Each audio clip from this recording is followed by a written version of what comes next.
تسبیح پڑھی دل نہ پھریا، کی لینا تسبیح پڑھ کے ہو، علم پڑھیا تو ادب نہ سیکھیا، کی لینا علم پڑھ کے ہو، تسبیح پڑھی مگر دل ویسے ہی، دل سخت ہو گیا۔ بعض لوگوں کا دل تسبیح تحلیل سے عبادتیں کرنے سے اور سخت ہو جاتا ہے، جی ہاں، کیونکہ نیتیں صحیح نہیں ہیں یا اعتقاد صحیح نہیں ہے، اللہ رسول سے حسن ظن ٹھیک نہیں ہے، کوئی اور بدعقیدگی دل میں ہے، بے ادبی ہے، جی ہاں یہ ہو سکتا ہے، تو میری تعمیر میں مضمر ہے ایک صورت خرابی کی۔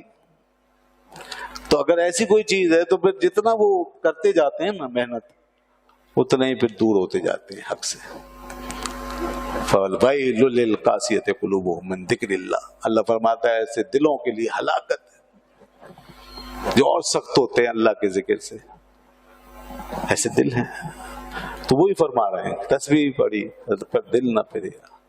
تسبیح پڑھی ہے دل نہیں بدلا، تو کیا لینا پھر ایسی تسبیح سے؟